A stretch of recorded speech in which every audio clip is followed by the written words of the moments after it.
We back with another day in the life of a master tech. As you can see, we doing big boy jobs today, okay? No more gravy work. We done with that. We finally in A-Tech. So as you can see, I'm dropping that thing, finally got it out. That thing took me forever, but no problem. Then I got this customer come in.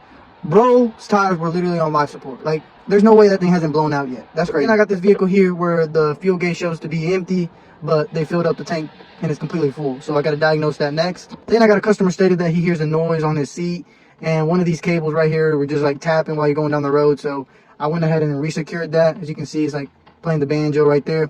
But yeah, that's pretty much it. Then I went ahead and replaced this cracked screen on a vehicle that came in.